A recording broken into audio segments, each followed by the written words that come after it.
guys, this is Kian and today we are in BC Auto Center in Hastings Street. They gave us this opportunity to have an access to their inventory to do the test drive for some of the cars that you guys ask us to do the test drive for it.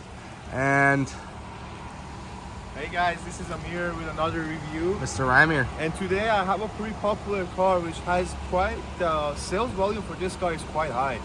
And even for this segment, midsize crossover, midsize SUV. So this car is Nissan Rogue. I really want to call this car a Dinosaur because this car has been around since 2013 till 2020, which is they're doing an upgrade and you're gonna see what they have under the hood. My favorite part. Is it? Yeah.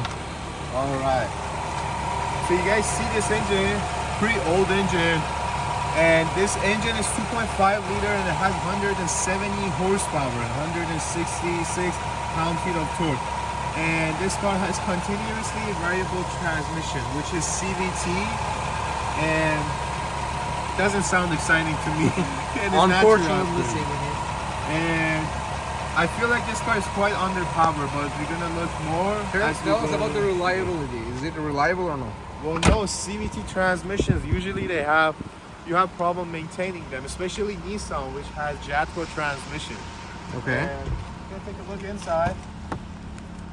This car is the SV model, so it could come with leather seat, but in this model we don't have power seat. And the interior has good quality, although it has lots of hard touch plastics, and I don't like the hard touch plastic that they put over here, which is quite cheap. And this car has all-wheel drive system, which we will test it out. So this is my sit position over here. I'm gonna sit at the back.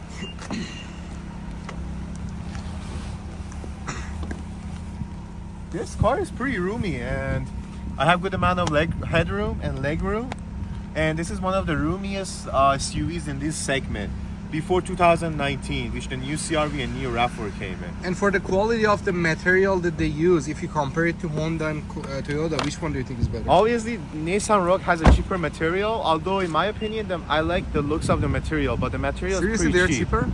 They're very cheap, compared to RAV4 at least. Oh, okay. And this has a, I think, should have like a power...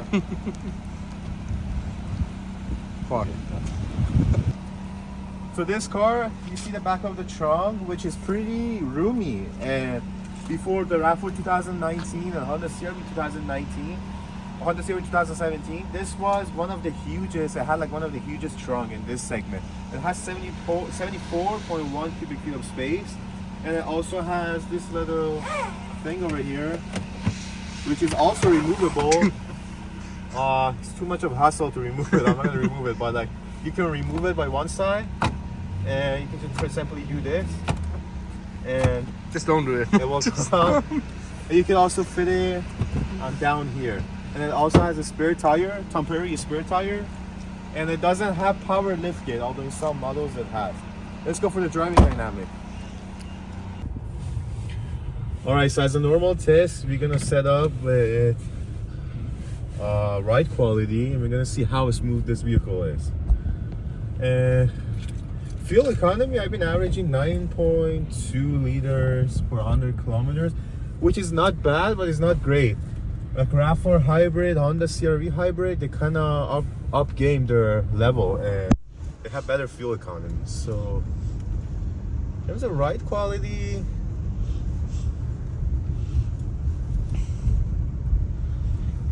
quite smooth.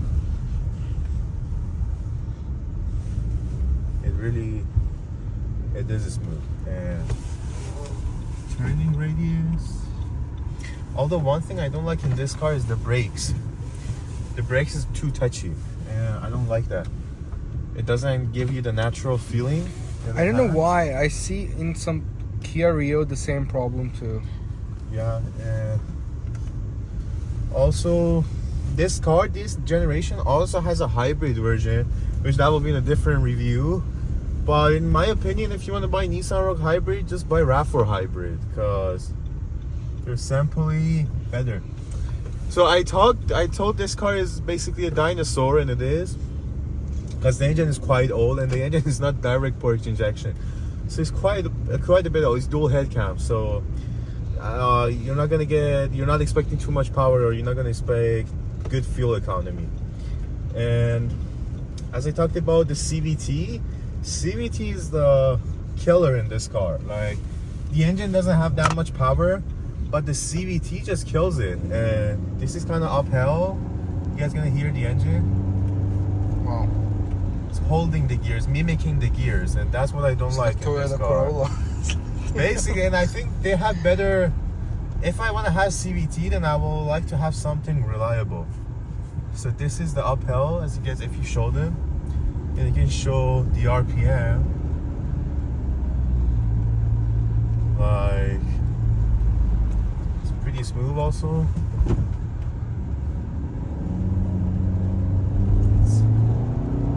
Wow. It's mimicking the gears. It doesn't do downshift. It's just like holding the gears. But this car is all-wheel drive, so no drama when you put your foot down, and it take off pretty nice. And I'm gonna just show you guys in the setting over here. See, I'm uphill. My foot is halfway through. This is not something.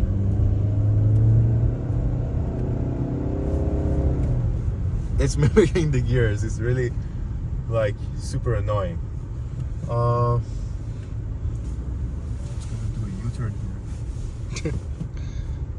Don't do this. Don't try this shit at home. There's no one here, so. And the gas pedal has a lag. Like, it's not something that I want. So now I want to show you guys the all-wheel drive and how does it prefer. Usually people who have all-wheel drive car, they think that the wheel are activating like all the time. They're like, oh, like 50-50 is a power distribution, but it's not, because that would be a hustle. Like, basically your engine or your drive shift will be screwed. So I'm gonna go now to show you guys how it is, the all-wheel drive system. And yeah. Okay, so now I'm going to show you guys the all-wheel drive setups and the power distribution. So in an all-wheel drive car, usually depends on the vehicle, but mostly is like 80% at the back, or like 20% at the 80% in front and 20% at the back, or in some cases maybe 90% in front and 5% at the back. Now Nissan over here, they provide us an all-wheel drive diff lock. Now I want to show you guys the difference, what will happen. So as you guys see, when I put it in gear, it's front wheel drive. And when I put it in diff lock, when I turn the diff lock on, it's kind of like it will show me like as you guys see, once the power move is 50-50. Now I don't recommend you guys use this like in the street driving, because you will put too much pressure on the drive shift. But I just want to show you guys on the normal setting. Let's say like we're on a gravel surface and it's rainy, it's just quite slippery, and let's say like you're in the snow and you put your foot down. See, the front wheel spins, because most of the power is front wheel drive. Now I'm gonna try this in the diff lock. This is a diff lock now. See? Same, I put my throttle was the same thing, but it didn't have a wheel spin. So if you have a all-wheel drive car, don't think that you're gonna set the world on fire. You just have to like know when to use that, and this you can use that up to 50 kilometers per hour. But I recommend you don't use it. Use it when it's necessary, because you're gonna affect the drive shift. So yeah.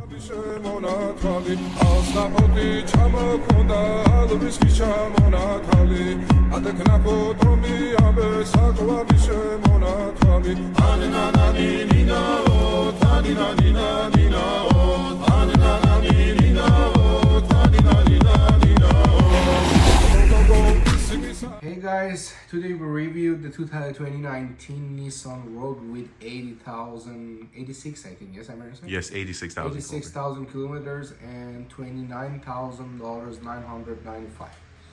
So for this car, the best option that you guys have is financing. And if we want to talk about the market value for this car, it's pretty reliable. It's going to hold the value, but not like RAV4 or Honda CR-V. So if you want to make a decision which one is going to be the best investment for you, I'm not talking about the enjoying driving and all those stuff. Emerson is going to talk about that part. But if you're looking at this car financially, I think maybe RAV4 or Honda CR-V is going to be the best option. And if you have a decent credit score, financing is going to be one of the best things that you can do in this situation. And I'm gonna give, I don't know, it's hard, 6.5 out of 10 to this car, because I think after Honda CR-V and Toyota RAV4 is going to be the best option for buying. What do you think, Emerson? So I'll give this car the same score as you. And the reason why I'm not giving it 7, because I'm going to give the RAV4 gas version 7. Yeah.